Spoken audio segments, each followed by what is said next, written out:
नमस्कार दोस्तों, स्वागत है आपके अपने YouTube platform learn with fun Ravi Gupta में। दोस्तों, अभी हाल ही में सुप्रीम कोर्ट ने एक निर्णय लिया है और उस निर्णय में सुप्रीम कोर्ट ने एक बात को खारिज किया है। सुप्रीम कोर्ट ने बात कही है कि अभी तक जो भारत में जो पितृ सत्तापन जो पुरानी चली आई थी, कहने मतलब यह है कि जो पिता की जो संपत्ति थी, पिता की मृत्यु हो जाने के बाद ऑटोमेटिक उसके पुत्र के पास स्वतः ही चली जाती थी। लेकिन सुप्रीम कोर्ट ने इस बात को खारिज किया है। सुप्रीम कोर्ट ने इस बात का निर्णय लेते हुए कहा है, 51 पेज का निर्णय लिया। 51 पेज के निर्णय में यह बात बोली है कि अब जो पिता की जो संपत्ति है, वह अगर कोई भी पिता मरने से पहले अपनी संपत्ति किसी के नाम अगर नहीं करके जाता है तो उस संपत्ति पे पुत्र प्लस पुत्री दोनों ही अपने पिता की संपत्ति पे भागीदार होंगे। तो यह निर्णय सुप्रीम कोर्ट ने ऐसे ही नहीं ले लिया हवाबाई में, इसके पीछे कुछ कहानी थी। उस कहानी को अभी हम आगे डिटेल में समझेंगे पहले।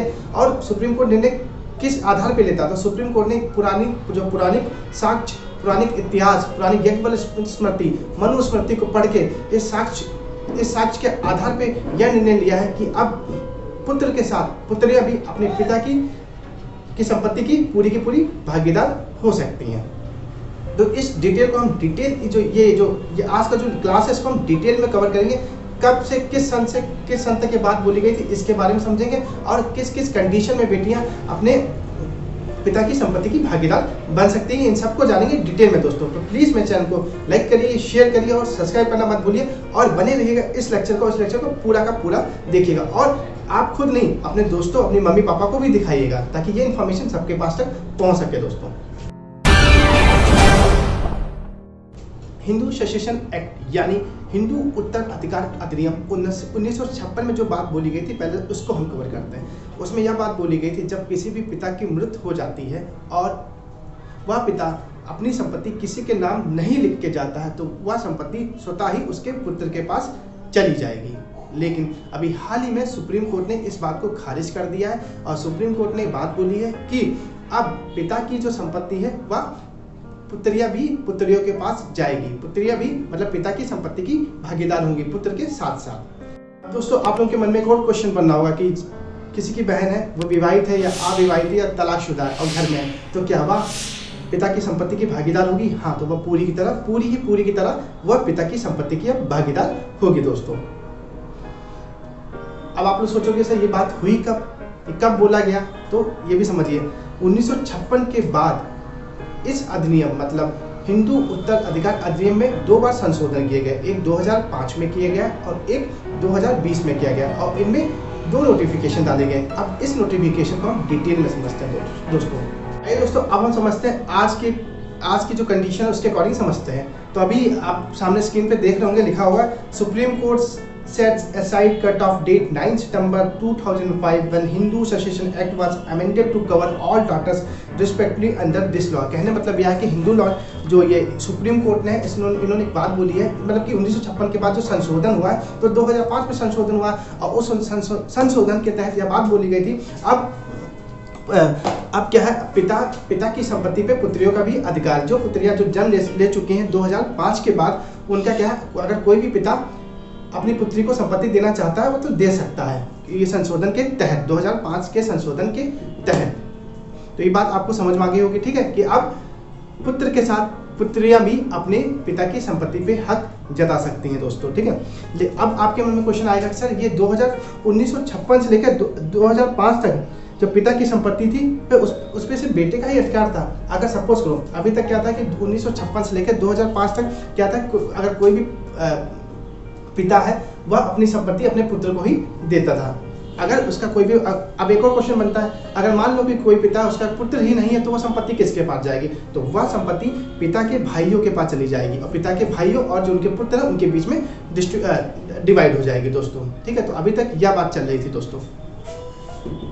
तो आई होप ये बात समझ आएगी। मतलब 2005 से पहले या तो जो पिता की संपत्ति है पुत्र के पास जाएगी, अगर पुत्र नहीं है तो भाइयों के पास जाएगी, भाइयों के पास चली जाएगी।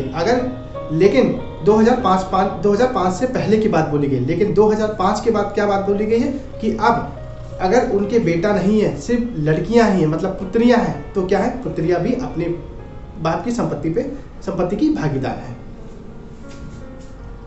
तो दोस्तों 9 सितंबर 2005 के बाद क्या हुआ कि अब बेटियां भी और बेटे भी अपने पिता की संपत्ति के पूरे बराबर के बराबर भागीदार हैं दोस्तों। लेकिन सुप्रीम कोर्ट ने ये 1956 का जो ससेशन एक्ट था, इस पे जो संशोधन किया था वो 2005 में किया था। फिर 2020 में उनको याद आया कि हमने 2005 में जो संशोधन किया था उसको हमने इतना पावरफुल नहीं बनाया था।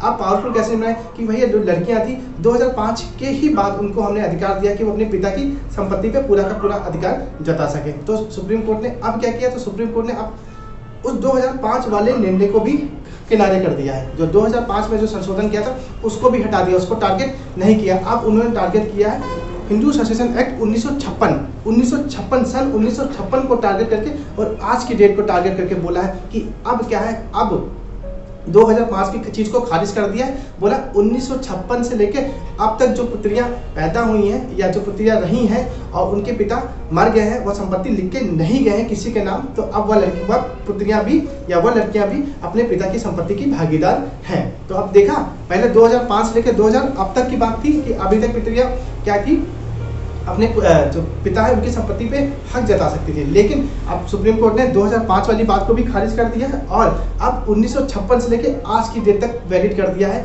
कि अब लड़कियां भी अपने पिता की संपत्ति पे पूरी की पूरी भागीदार होंगी। तो दोस्तों अब आपके मन में एक जहन क्वेश्चन और आएगा कि सर या तो रहा, लेकिन सुप्रीम कोर्ट ने अभी और नया क्या बोल दिया। तो नया ये बोला है सुप्रीम कोर्ट ने, अब क्या बोला, अब सुप्रीम कोर्ट ने एक बात और खारिज की है। बोला कि जो 1956 का हिंदू ससेशन एक्ट था 1956 को भी खारिज कर दिया है। बोला है, अब क्या बोला है, अब बोला है कि सर कि आज़ादी के बाद से लेके आज तक जिस पिता की संपत्ति, जिस पिता की मृत्यु हो गई है और वह पिता स्वर्गवास चला गया है और वह संपत्ति अपने किसी के नाम या किसी के ट्रस्ट या किसी के नाम नहीं करके गया है, तो आज़ादी के बाद से लेकर और आज की डेट तक पुत्रियां मतलब उनकी बेटियां उस संपत्ति पे भागीदार बन सकती हैं। समझ के बात। तो कहने पहले किसको टारगेट किया था 2005 से लेके आज की डेट तक, फिर 2005 को हटा दिया, फिर 1956 से लेके आज की डेट तक, फिर सुप्रीम कोर्ट ने उसको भी खारिज कर दिया। फिर सुप्रीम कोर्ट ने बोला अब आज़ादी से लेके आज की डेट तक पुत्रियां अपने पिता की संपत्ति की भागीदार बन सकती है। बस एक केस में नहीं, अगर पिता की मृत्यु होती है और पिता उस संपत्ति को किसी के नाम अगर लिख के जाता है तो उस केस में पुत्रियां और पुत्र कोई भी उस पिता की संपत्ति की भागीदार नहीं हो सकती। क्योंकि अगर जब कोई भी पिता मरने से पहले अपनी वसीयत या अपनी संपत्ति किसी के नाम करके जाता है तो भैया पुत्र भी कुछ नहीं कर सकता। तो ये बात आपको क्लियर हो गई दोस्तों। अब आगे और चर्चा करते हैं दोस्तों। अब आप सोच रहे हो कि अभी तक क्या था, अपने भारतवर्ष में क्या होता था कि सबसे ज़्यादा विवाद होते थे जमीन को लेकर भाई भाई के बीच में, लेकिन अब कहीं ना कहीं आप देखोगे जो कोर्ट्स में है सबसे ज़्यादा जो मामले मिलेंगे अब भाई बहनों के बीच में मिलेंगे। क्योंकि जो लड़ाई का जो मेन कारण जो बनता है ये जमीन वगैरह बनती, पैसे हैं, जमीन है, यही सब तो लड़ाई का कारण बनता है। तो कहीं ना कहीं आप कोर्ट के पास केसेस ज़्यादा बढ़ जाएंगे दोस्तों। आइए दोस्तों, अब हम समझते हैं सुप्रीम कोर्ट ने यह इतना बड़ा निर्णय क्यों लिया। तो अभी हाल ही में एक तमिलनाडु का केस है, तमिलनाडु में जो केस हुआ था उसके बारे में समझते हैं। तो 1949 में एक पिताजी थे, उनकी मृत्यु हो गई थी और उनकी सिर्फ एक ही संतान थी, वह थी बेटी, और बेटी के नाम वह कोई भी जमीन नहीं करके गए थे, जिसके कारण उनके पिता की संपत्ति उनके बेटे और उनके बेटे के भाइयों के बीच में चली गई थी। तो भैया जब बेटी शादी हो गई थी, बेटी के दो पुत्र थे वो बड़े हुए, ठीक है, तो बेटी के पुत्र ने अपने मम्मी से प्रश्न किया, मम्मी जो नाना जी की जो संपत्ति थी वो कहाँ है। तो बोले उनके भाई के पास है। तो बोले कि नहीं, आप उनकी पुत्री हो, हम आपके बेटे हैं, तो कहीं ना कहीं आपका पूरा का पूरा हक है अपने पिताजी की संपत्ति पे, तो हम इसके लिए लड़ेंगे। सुन रहे हो, ये 1949 का किस्सा है। 1949 में पिताजी मृत्यु हो गई थी, जब हिंदू सेशन एक्ट नहीं बना था, उससे पहले की बात है।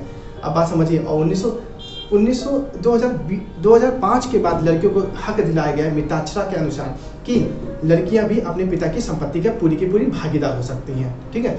तो अब ये 1949 में पिताजी मरते थे, तो बच्चे क्या किए, वो जो नाती नतनी थे वो दोनों गए तमिलनाडु की सिविल कोर्ट में गए और वहाँ जाके अपनी बात को रखा। बोले कि सर ऐसी बात है, हम अपने नाना जी की संपत्ति का अधिकार मांगने के लिए आज आए आपके सामने। तो उन्होंने बोला कि मेरे नाना जी की जो संपत्ति थी वो उनके भाइयों के बीच में चली गई है और मुझे चाहिए वो संपत्ति, मेरी मम्मी को चाहिए संपत्ति। उस मम्मी की भी पूरी की पूरी नहीं चाहिए, मतलब भागीदार तो मेरी मम्मी भी है, तो मेरी मम्मी को भी चाहिए। तो सुप्रीम कोर्ट ने उनकी बात को सुना और तमिलनाडु की जो सिविल कोर्ट थी उनकी बात को सुना, और सिविल कोर्ट ने बोला कि बेटा आप इसके उत्तराधिकार नहीं है, क्योंकि ये बात मिताक्षरा में बात बोली गई है, उसको आप सुनिए पहले, ये आपको स्क्रीन पर फ्लैश हो रहा, आप देखिए उसको।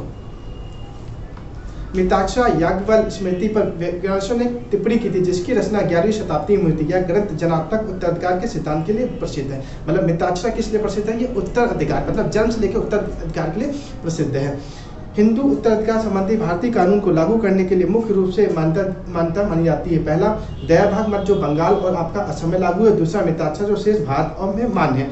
मिताक्षरा के अनुसार प्रत्येक व्यक्ति को जन्म से ही पिता की संपत्ति पर संयुक्त संपत्ति का हिस्सेदार बनाया गया और जिसमें 2005 में जो संशोधन किया गया था, जिसके अनुसार लड़कियों को भी पिता की संपत्ति में भागीदार बनाया गया था। लेकिन जो तमिलनाडु की सुप्रीम कोर्ट थी, उन्होंने बोला कि जब हिंदू सेसेशन एक्ट बोला गया जब बना था उस वक्त ऐसी कोई बात नहीं बोली गई थी, तो जिसके अनुसार जो आपके नाना जी है उनकी संपत्ति उनके भाई के पास जाएगी, आपको नहीं मिल सकती, आप यहाँ से जा सकते हैं। तो भाई दोनों बच्चे वहाँ से उठे और फिर गए मद्रास हाई कोर्ट में गए और मद्रास हाई कोर्ट में जाके अपनी बात रखी सबके सामने। तो मद्रास हाई कोर्ट ने भी यही बात समझाई कि जब हिंदू सेसेशन एक्ट बना था तो ऐसा कुछ नहीं था कि बेटियों को भी अधिकार मिले उनके पिताजी की संपत्ति में, तो हम आपकी कोई भी हेल्प या आपकी कोई मदद नहीं कर सकते, आप यहाँ से जा सकते हैं। फिर उसके बाद बच्चे गए सुप्रीम कोर्ट और सुप्रीम कोर्ट में एक बेंच बैठी थी। बेंच के सामने दो व्यक्ति बैठे थे, एक बैठे थे आपके अब्दुल नजीर और एक बैठे थे आपके कृष्ण मुरारी।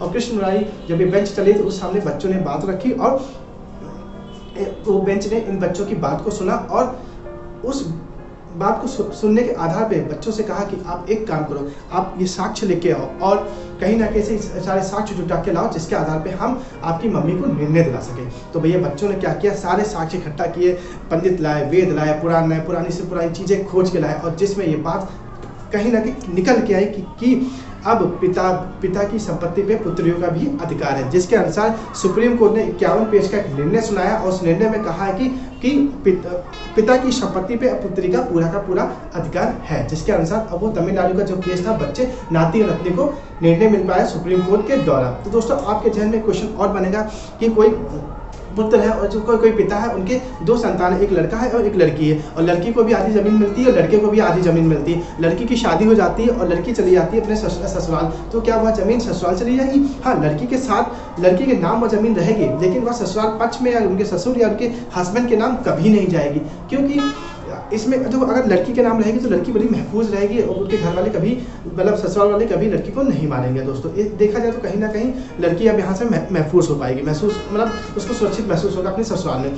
दूसरी बात यह है, अगर खुदा न खास्ता कभी धोखे से उस लड़की की मृत्यु हो जाए तो क्या वह संपत्ति उनके ससुराल पक्ष में जाएगी? बिल्कुल नहीं जाएगी। वह संपत्ति वह ससुराल पक्ष से वापस पिता पक्ष की तरफ वापस चली जाएगी। दोस्तों तो ये बात आपके मन में क्वेश्चन बन रहा होगा, लेकिन मैं सोचा इसका आपका उत्तर दे दूँ। अगली बात ये भी है, कई बार अभी सोचेंगे भाई लोग सोचेंगे कि मेरी जो पिताजी की जो ज़मीन है उसमें बहन की हिस्सेदारी मानने आ गई है, तो इसके कारण सुप्रीम कोर्ट है जो हाई कोर्ट है वहाँ पे विवाद, अब लड़ाई के मामले ये अभी तक भाई के बीच में लड़ाई होती थी, अब भाई बहनों के बीच में लड़ाई होगी। तो मेरा ये मानना है, साइकोलॉजिकल मेरा मानना है, आप कभी भी हमेशा अगर आप अच्छा सोचोगे तो आप अच्छे विचार आएंगे, गलत सोचोगे तो आपके अंदर गलत विचार आएंगे। अगर आप मान लो ये दुनिया मेरी है तो समझो सब कुछ आपका है, और सोचो कि मेरा कुछ नहीं है तो कुछ भी नहीं है। आपने देखा होगा कई बार लोग मरते चले जाते हैं, कितना पैसा जमा करते हैं, लेकिन क्या बेचारे मर के चले जाते हैं, अपने साथ को लेके जाते हैं, कभी आज तक कोई नहीं लेके गया। तो ये सोचो, खुश रहो, अच्छी तरह से रहो परिवार में, तो सब कुछ अच्छा चलेगा दोस्तों। तो आई होप दोस्तों आपको चीज़ें समझ में आई होगी। मैंने जो आपको हिंदू सेसेशन एक्ट समझाया आपको अच्छी तरह समझ में आया होगा, और इस वीडियो को आप खुद साथ के साथ अपने दोस्तों, अपने मम्मी पापा को दिखाइए और ज़्यादा से ज़्यादा इस वीडियो को शेयर करिए दोस्तों। अगर लेक्चर मेरा पसंद आया तो प्लीज़ मेरे चैनल को लाइक करिए, शेयर करिए और सब्सक्राइब करना मत भूलिएगा दोस्तों। जय हिंद दोस्तों।